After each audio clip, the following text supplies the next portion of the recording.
Welcome back, everybody, to another episode of Calcio Culture. On today's episode, we're going to be ranking the top 10 teams from last season and how they've done so far this offseason, looking particularly at transfers and managerial changes, as well as just some of the noise going around the clubs. Today, you got me, Vos, and I'm here with Motts as well. And we're really looking forward to kind of grading what's been done so far this summer, Motts. Yes, indeed. Very exciting. A lot of teams, some teams doing a lot, some teams not doing much. So let's get to grading. Yeah, and like we said in the last couple of episodes, we're still going to be breaking down team by team, but we felt like today makes sense to kind of go through everybody as a whole because, again, like some of the clubs have been pretty quiet so far. So we're going to go from last season, final table, 10 to number 1, who finished in 10th last year, Como. So we're going to start with them, give them a grading, and then work our way up. So with Como, Motts, what's kind of been going down here? It seems like more of the same from last season. Well, Como, obviously they made some moves in the winter transfer market, which I think that's what you're referencing in terms of a lot of the same, because they have been splashing the cash, probably one of the most active. They've definitely have the most spent money in the summer so far. Como have spent a total of $102 million. Now, what Como has done so effectively since their change in ownership and their promotion is invest in bigger clubs, lower level talent or younger guys to give them first team football. And they continued that theme this summer by splashing, as I mentioned, 102 million. And they basically spent about anywhere from 15 to 25 million on 4 different guys, on clubs ranging from Manchester City, Real Betis, Celtic, and Barcelona. So very exciting to watch these players play. I haven't seen much of them, obviously, because of where they're coming from. But we've seen City go after the lower level talent, like I said, Nico Paz, and see how well he's done for them. I really think that they're investing smart. They are ahead of the curve in terms of what maybe Italian teams should need to start to look at in terms of trying to find the players that are ready for the next step in taking first team football, and they're being able to deliver that to those players. So very good bit of business here for Como. Still have a month left, so you anticipate them to splash even more cash because they're also linked with some big names as well, like Morata and other players. But you really like to see what they're doing in terms of buying names that maybe people haven't heard of, but have done well at their clubs. Real Betis was just in the Conference League final. The guy that can't might not be able to get into Manchester City's A team, but can play for Como. So very smart business by Como. Yeah, I think it's. I give them an A. I'm sorry. You give them an A already? I give really. You know what? That's a good point. I think A is a little. That's a little bit of A is high. You're right. I'm giving them a B. Yeah, I think I'd give them a B as well, because the thing with this is they're just kind of throwing so much at the wall, and then they're just going to play everybody, and whatever sticks is going to presumably what they go with. That's what happened with the Santiago and happened with Nico Paz. My question mark for them, and I guess what they did last year that they haven't done yet, is they had sprinkled like a little bit of senior players in there, particularly Patrick Cutrone and then Belotti in the winter. And it didn't really go well for any of those guys. Strefezza was okay if we want to put him in that senior group. So I'm interested to see how far this youth kind of thing can take them. But it was almost like everything went perfectly last year. I would be a little bit surprised if they kind of get them all right again. So I'm going to give it a B minus. But I mean, at the end of the season, we can look back and be like, oh, this is terrible. None of these panned out. And I think that's a little bit the difficult part of this youth thing, is because most of us have never seen these younger guys play realistically. Like, we watch Serie A, we watch a ton of Serie A games, but we don't know what's going on in like this youth system. Yeah. The guy at Betis who played 15 games last year, who's now, they bought him for $23 million, and Jesus Rodriguez could be a phenomenal player, but I don't know. I haven't really seen him. They're not very small sample size. But you can't knock the strategy yet. The track record pans out for them, right? We've seen him do it before, and those guys hit the scene running and scoring goals flying high. So you have to kind of trust in their scouting team and what they've been evaluating in terms of talent and how they can utilize it in Fabregas's system. So there's nothing that they've done for me to say that I don't trust them in their evaluation. And I also like to see that they're willing to spend the money, as the owner said when he took over the team, So they're putting their money where their mouth is. But you're right. This could be some of these guys could be swings and misses. But I like them taking chances, and I think it's smart business. So I'm sticking solid B. All right, B- for me. Let's keep it rolling. Ninth place last season, Bologna. I think one of the most notable things they did so far this summer was keep Vincenzo Italiano, because there was a couple clubs that were after him. So that was one of the things. And then I think we need to start with the guys that went out so far. Actually, right before we hopped on today, some huge news. Dan and Doy, I don't think it's officially official, but it's I think it official is. at this point. Okay. 45 million. He is going to Nottingham Forest in England. Massive loss for the club. And then the other piece that happened earlier, Sam Buchema went to Napoli for a fee 30 million, right around there, right? 30 million. 31. 31. So two very big losses. Probably your second best forward, first or second, depending on if you want to give it to Orsolini or not. And then one of the best defenders in the league in Buchema. That's a big hole. I think they'll probably figure out the center back one, but replacing Ndoye is a big task for any club. Yeah, I mean that was breaking news today. But what I will say is they have money to spend now, right? They have so far they've raised $76 million, and last season they lost Xerxes and they lost Calafiori, and everyone said, well, they lost their coach. They're getting picked apart. They're not going to do the same. They finished the exact same spot they did last year, so they know how to invest and reinvest the money that they make on the players that they can develop. With that said, though, those guys being sold, then they brought in a couple guys. They brought in some old veterans who know the league in Bernardeschi and Immobile. Both of them were brought in on a free, so not much money spent there. I believe that's right? Yeah, both of them on frees, so not a lot of money there. However, I don't like this direction at all from Bologna. It's the classic Italian recycle players. These are who we know, rather than giving other younger talent chances, right? Like, you do know Immobile is going to score goals, as he's proved time and time again with Lazio. Bernardeschi, though, was a total flop on Juventus. He's been in the MLS for the last 2-3 years, so he's not used to the pace of the game, the defense of the game, the talent. Like, it's going to take him a while. So I don't really like these moves at all. I think Bologna is very smart and that they will reinvest the money that they've made. But as of right now, I have to give Bologna a C.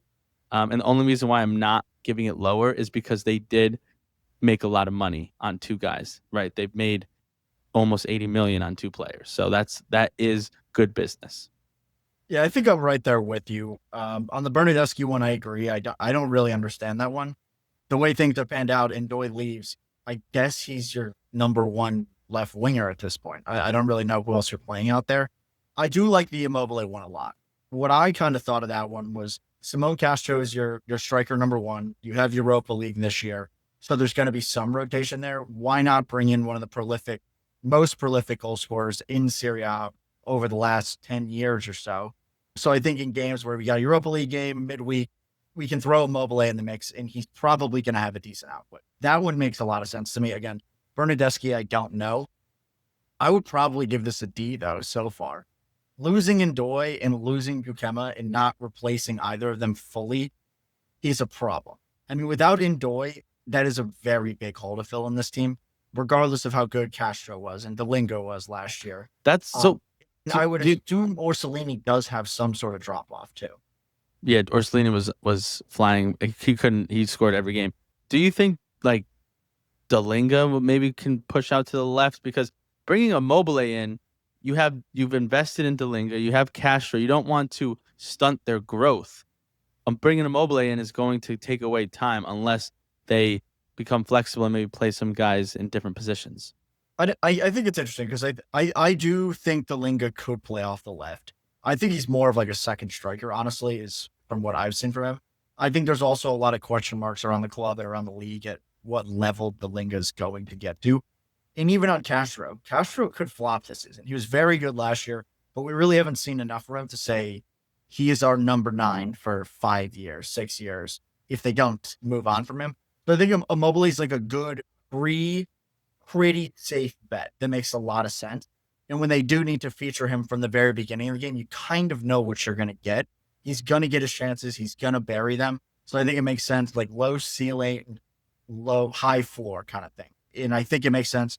And where he's going to be used is only in the league, real. I don't really see him doing a lot in Europa League. I think that's going to be Castro Dalinga territory, and they'll kind of retreat to Immobile in the league, is what I think.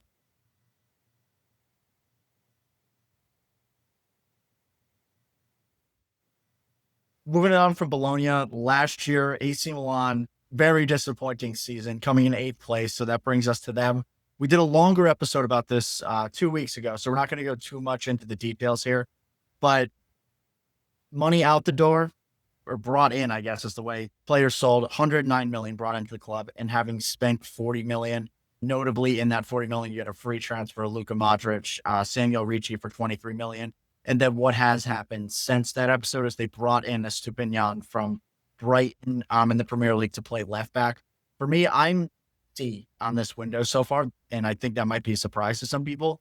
But for me, they brought in some good players, have not addressed the problem area on the field, which is, I just don't know how you haven't done that. You can even go D territory for this because the midfield really wasn't a problem. And the glaring holes in the team are still there for me, and that's defense. Yeah. Also, since that episode, this team has played 2 games, one against Arsenal that they lost in PKs, but at the actual end of the regulation, it was 0-0, and once against Liverpool where they won 4-2. But with the going to the market here, they also hired Allegri. As Vos said, we did do a deeper dive, so not going too much into it. The totality of this window so far for me, I'm putting in the C category as well. They have had some good business. Modric on a free is good. They need a leader. Ricci on for 23 million. I don't know how that happened. And they've raised some good funds, right? They were able to save Emerson or sell Emerson Royale for 9 million. I don't know why anyone would pay a dollar for him. Theo, they got 25. Could have maybe got a little bit more there. Reijnders, they had to sell for a lot. But they've also been able to keep Leao, which is positive as well. But I agree with you. They're kind of just stuck now. They've made a lot of early moves that were good and a lot of early sales to have them have the funds to make moves. And since then, they haven't done a whole lot. And there's still a lot of holes that need to be filled. So for me, I'm putting Milan at a C. Yeah, and the last thing, I kind of left Allegri out of there. I think Allegri is still like kind of stagnation for the club. So I'm still going to give it a C. I think that Allegri is a step in the right direction from what they did do last year, but not really forward thinking, moving the club forward kind of guy for me at this point. So yeah, C range. Moving on, 7th place last year, Lazio. They actually have a transfer ban, so very little to report here. And on the little things that they did do, I would give them an F. They sacked Marco Baroni and brought back Maurizio Sarri. I hated that move. I thought Baroni was doing a very good job. I think that was a short-sighted sacking by Latito. So they get an F. For me, they downgraded in coach, and that's all they could do. Yeah, I'm in the same boat. Everyone that follows this podcast knows my feelings about Lazio and Latito. They stink, and Latito's showing it now. Transfer ban or not, they brought in nobody. They were already a very not deep squad, thin squad as it was last season, and we came on here time and time again and kind of praised Baroni for what he was able to do with that squad. And now, for whatever reason, Latito said, you're fired. And then they made the classic Italian Serie A move, recycled players, recycled coaches. We know what this guy is. We know what he's done on Lazio before. Does he play attractive football? Sure. He's another hard head, though, that's stuck in his way, and sorry. So I didn't like the move. I give him an F. All right, cool. We're very much in alignment right now. Keeping it rolling. 6th place last year under a guy that we loved, Fiorentina. They had Palladino, another one of those guys we talked about all last season, who did a great job, we thought. He miraculously upped and left the club right at the end of the season, and they replaced him with Stefano Pioli, so he's back.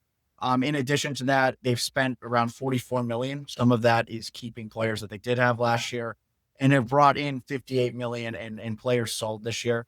For me, not a lot has moved the needle either way. The most notable players that they brought in, Edin Dzeko, Matteo Vitti from Empoli, Fajoli became official, Goodmanson became official, and they've kept Moise Kean. But outside of that, stagnant, I would say, at the best. Yeah, I agree. They've done nothing. And this is a team that could have taken the next step, and I really thought that they were going to take the next step in terms of maybe making a run for the Champions League next season. But what they did throughout the season caused Palladino to want to resign, right? And then they wanted him back, and he was like, no. They haven't made a lot of good moves, in my opinion. Dzeko is, for me, the same boat as Immobile, just an old player. Although he is a very, very underrated striker, and he is a lethal goal scorer, but he's also 39 years old. You're moving in the wrong direction, in my opinion. And for me, I'm giving this is going to be my first F that I'm handing out. They could have done a lot. They have promising players in Gudmundsson, in Keane, and they have not added to it at all. And at any point in time, someone can go snag Keane, and then they're even worse off than where they are now. So for me, Fiorentina has an F. I'm giving them a D because I do like that they got Matteo Vizzi from Napoli. That's a good defender to have. And I do really like Edin Dzeko, but I don't know when he's going to play. Like he probably can't play full 90 anymore. I don't know what's going on there. They did improve defensively by adding 50, so I'm not going to give them an F. And then the one I don't like is Palladino for Pioli is a downgrade for me.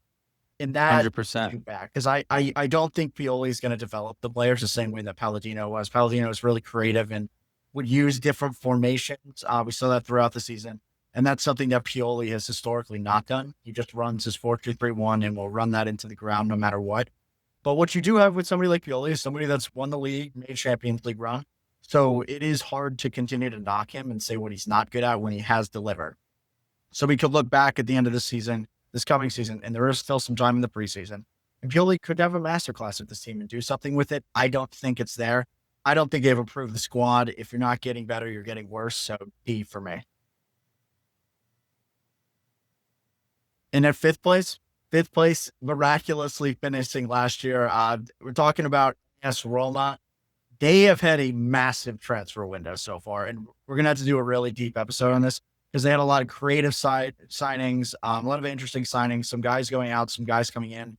Notably, they spent $47 million and now have raised $46 million, basically breaking good business. And the other really important piece of this is a new manager in Gasperini. We've talked about that at length, I think, over the last month or two, so we don't need to spend a ton of time there. But for you, Motts, they've kind of reinforced every area of the field. Clearly, Gasperini has identified a couple guys that he did want to bring in, and they've had a pretty successful preseason so far. But do you want to kind of run through who they've brought in, maybe some of the guys they've let go? Yeah, well, one thing that I will say is that played a factor as well that they were able to do is keep Angelino as well, because he was heavily linked away, and he had a big season for them. But they started off extremely hot, obviously hiring Gasperini.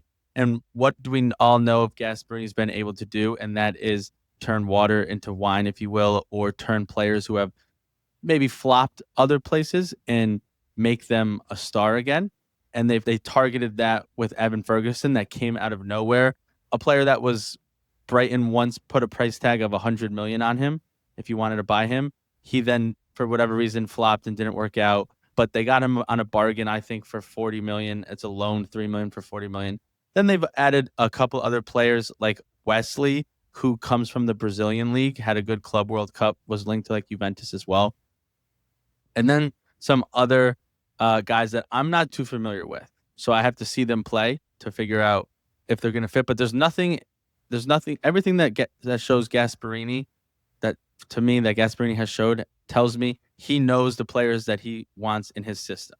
With that said, you have seen a lot of times players from the Brazilian league flop in the first year, take a little bit longer for them to figure it out. So for me, I really, really like the moves that they did early on. I really, really like that they haven't really spent a lot of money and because they've raised the same amount that they've spent. So I'm going to give them a B+ because of that. They made good moves. It's not an A. They could do slightly better in terms of more notable players. But with Gasperini, he makes players who are not notable become notable and then flip them for a ton of money. So I give Roma a very solid B+. I think I'll give them an A, which is a little bit optimistic thinking. But when we talked about this at the end of the season, we kind of debated this with Logs. We didn't really feel like they needed to like overly reinforce the squad. They kind of had an 11 there. One of the areas that we had picked out was maybe adding a center back. It seems like they did get that done today with Daniele Gallardi from LS Verona, 10 million, young Italian player, probably going to play off the right. So you kind of reinforced one of the problem areas there. But then other than that, like this guy from France is supposed to be really good. I'm going to butcher his name. Neil L. I know he butchered his name. But 24 matches, 8 goals, 1 assist from like a number 8 is very Gasperini. In everything that I've read, this was kind of Gasperini's guy. I know they were also in on Rios, who ended up going to Benfica. But it seemed like this one, they kind of prioritized ahead of that to some degree. So I feel very good about that. Gasperini has historically gotten his 8s extremely right and elevated them to a tremendous degree. I think the other part of this was we all kind of agreed they needed to get some sort of right-sided wing back or right back, and that's what Wesley was. But even if he doesn't do well, they have Divine Wrench. They have Zelki Celik, who are guys who have had good seasons in the past. Divine Wrench we thought was great last year. I don't even think this was an area they necessarily needed to improve at, but I like how they're reinforcing the squad, getting ready for a long season, getting ready for a Scudetto chase. And I think bringing in a player of Evan Ferguson's level is actually a higher level player than I was expecting them to bring in to back up Dovbyk. And we've seen that in preseason. He's been banging goals since he joined. In Motts, before we had hopped on here, you said, who's Gasperini even going to play? Is he going to play them together? Because it's clear that Evan Ferguson there's a good player in there. 40 million. That competition will be good for Dovbyk. It'll be good for the squad, and you're getting like a player that has an extremely high ceiling once again. And Gasperini with strikers has had a way of just creating them. Like you said, water. You also, and you've got 2 guys to do that with this year. Mm-hmm. They also very smartly pushed the 37 mil to next summer, right? So they're only paying 3 million for his services this year, that's a good bit of business. I'd also, just looking at the list of guys that they've sold, Enzo Lefebvre, Zalewski, Tammy, Paredes, Shomurodov, they've raised 46 million for. Those aren't world beaters over there. Like, they got a good amount of cash for some, like, they're solid players, but they're nothing too crazy. So good selling by Roma as well. But for me, B+, there's still some question marks on players, but could easily be an A depending on when they play and how well they do. Yeah, it is interesting you point that out, because it's almost like they traded their second line and just improved those players, just like elevated the guys that were on the bench. And the other thing that I'm loving, everything I've seen, Pizzilli's balling out in preseason. I've seen it everywhere, so that one's really exciting for me. But there's going to be more on Roma. Again, we got a lot to talk about there. But moving into our 4th place finishers last year, I know it's been a while, Mott, since we talked about Juve, so I'm going to let you just run away with this one. Oh, Juventus, man. No, I can't be biased here. They're handcuffed because of what they did last summer, and they loaned with an obligation to buy every single player that they had. And so now we already know what those guys are. And for the most part, they're not good. So Juventus has spent about 120 million in the door, as I mentioned, mostly just to retain the players that they've already had in Conceição, Nico Gonzalez, Di Gregoria, things like that. They've only added 2 additional players. One was a good bit of business, Jonathan David on a free. He's a guy that was consistently scored 20-plus goals in the French league for about 5 seasons, had a great Champions League, is a good player, and on a free. That's good business right there. Then next was recently added João Mário from Porto, and they kind of did a swap deal for Alberto Costa, plus about 4 or 5 million they made. So, listen, that was bad business. Alberto Costa had a great showing in the last 6 months. That made no sense to me. Terrible business, in my opinion. I do want to at least give João Mário the chance. I'm not going to write him off, but I don't see how that made sense. Then they sold Mbangula for $12 million. That was how have they not learned from their mistakes with Soulé, Hoyson, Fajoli, Moise Keane, Christian Romeo? The list goes on. They have all these players that are young and talented and promising, and they sell them for pennies. And then a year later, they go for 50, 60, 70 million. I thought for sure they'd learn from their mistakes, but they didn't. Mbangula is a guy that you could have easily gotten 25 mil for him. He had 5 goals and 4 assists last game in very few minutes played. If he's in the Prem doing that, that's a $30 million player. So bad bit of business there. And now, so yeah, real quick, $120 million in the door, $63 million out. So they're in the red. They're not doing well. And they have so many holes on the team, like center back. They have yet to get the business done with Colomwani. And at any point in time, a Prem team can gobble him up. So just terrible summer for Juventus so far. Not looking any more promising in the coming weeks. So I have to give them an F. Like, I can't give them anything else. Jonathan David on free. Okay, D. I'll give him a D because of that. I think I'm gonna. But then also, but wait, then if we're taking the whole window into account, lost out on Conte, lost out on Gasperini, then went to Tudor. Like, it's been L after L. If they can't get the Colomwani deal done, it has to be an F. But even with the Colomwani deal, they need center backs. And we're linked to nobody. Oh, God. D-. I have to give them a D as well. The Jonathan David one is weird because it's almost like they got him in case they don't get Colomwani, but they'll also use him if they have Colomwani, because he really is just a bad version of Colomwani. Like, it's just a downgrade from him, does a lot of similar things. So I think was their thinking there. The other piece of business that I really didn't like was Conceição for 30 mil. Well, so to take an even deeper dive, the original fee that they accepted last summer was 30 million. They spent weeks trying to get this done, negotiating to pay less than the 30 million, and then they end up paying more than the 30 million. They paid 32 for him. So all in, because they loaned Conceição last summer for 10 million. All in, Conceição costed Juventus 42 million when they had Sule already in house and they sold for 28. Yeah, I mean, it's really hard not to give them an F. Funny, look at this. I'm not giving them an F because I can't say they got worse, really. They brought in a good player, and then they kind of haven't done anything else other than lose Alberto Costa, which doesn't make any sense. So it's a D for me. I think we can keep moving because this was kind of a boring window so far. Bringing it to third place last year, Atalanta, another one, not a ton of business. Probably the biggest thing, Gasperini leaving, and they bring in Evan Ferguson. Me and Logs talked about this a couple months ago at length. A lot of question marks around if that was the right move. It definitely is taking them in a more defensive looking area. But in terms of finances, they've spent 80 million, 104 million out the door, or in the door from sales. Nothing really notable, though. A lot of the money spent was being the guys they had from last year that were on loan.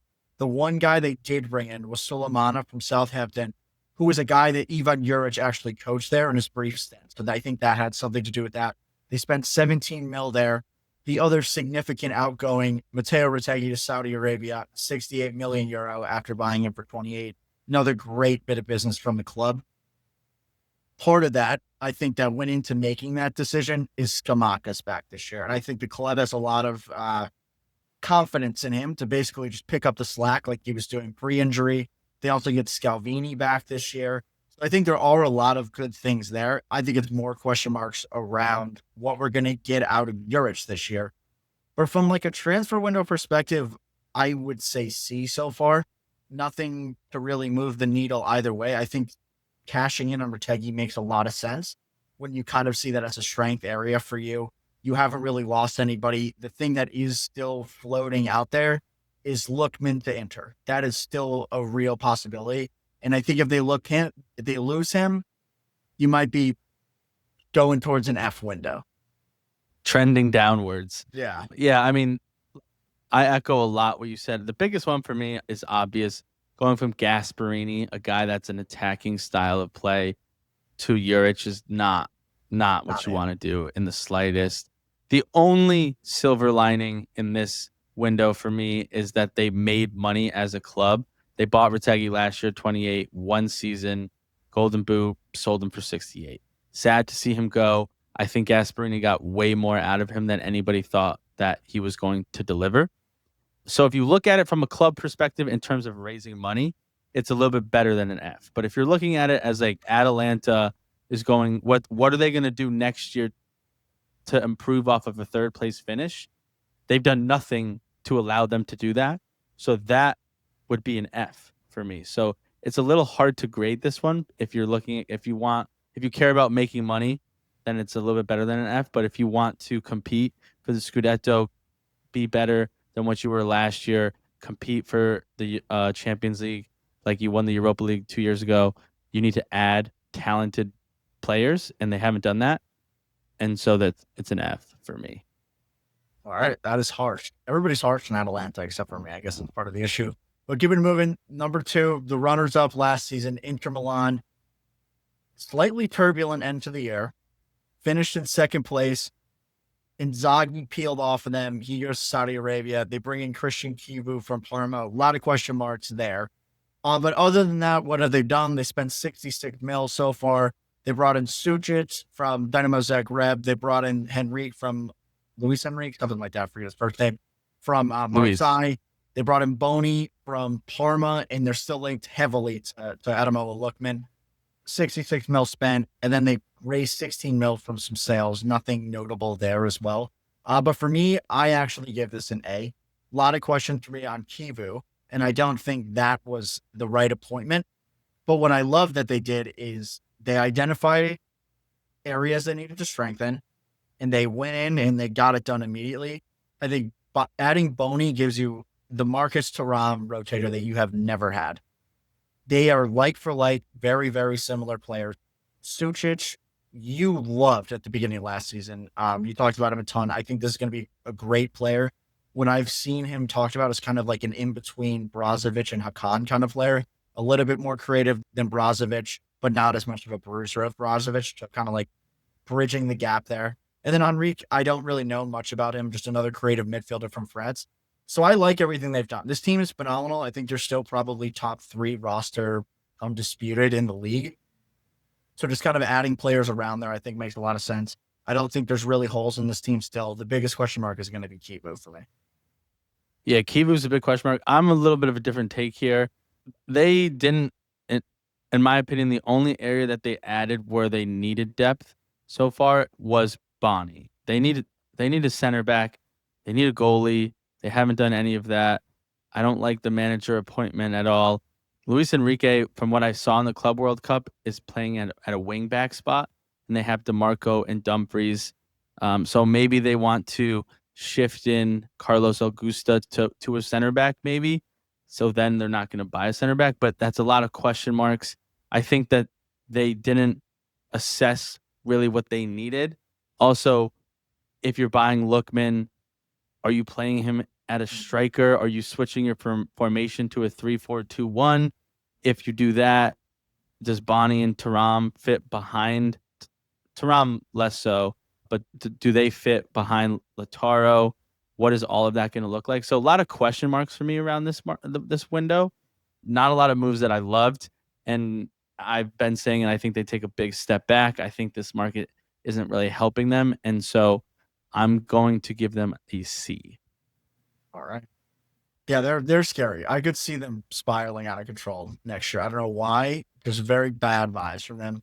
But that kind of brings us to number 1. Scudetto winners, immaculate vibes in Napoli. 89 million spent, 27 million in the door. Not really crazy losses, notably in Gogi, Polaronchu, Rafa Marin, Natan. Nothing really crazy in terms of out the door. In the door, Vanja Milinkovic-Savic, Sam Bukemo, Lorenzo Luca, Noah Lang, Kevin De Bruyne.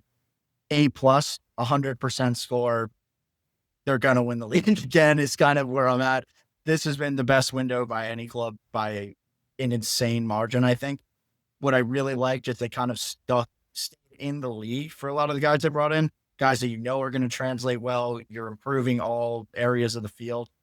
I don't think there's anything you can say bad about this window.